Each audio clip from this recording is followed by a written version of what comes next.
विधान भवनाला डिक्लेअर करा की कॅसिनो आहे म्हणून. छत्रपती शिवाजी महाराज फुले शाहू आंबेडकरचं महाराष्ट्र म्हणू नका, त्याला कॅसिनो डिक्लेअर करा. रात्री त्याला कन्वर्ट करा कॅसिनोमध्ये.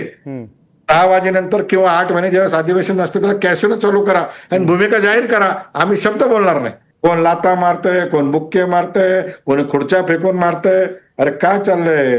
आम्ही अपेक्षा सामान्यांनी प्रश्न मांडायचे कोणाकडे? दहशत, तुम्ही सगळे नीट व्हा, आम्ही तुम्हाला तुरुंगात टाकू, आम्ही तुमच्यावर केसेस करू आणि आमचे गुंडे येऊन तुम्हाला बेदम मारतील. आवाज करायचा नाही. सूरज चव्हाण यांनी जो हल्ला केला तो एखाद्या पक्षाच्या कार्यकर्त्यावर केलेला नाही.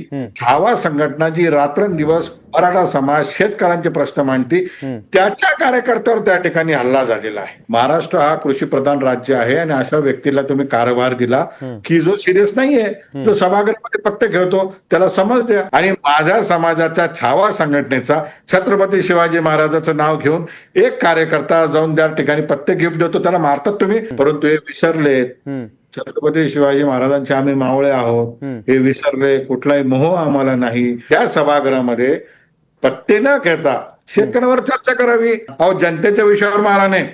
आम्ही आता बांगड्या घातलेल्या नाहीये, परंतु छत्रपती शिवाजी महाराजांचा महाराष्ट्र शांत आम्हाला ठेवायचा आहे.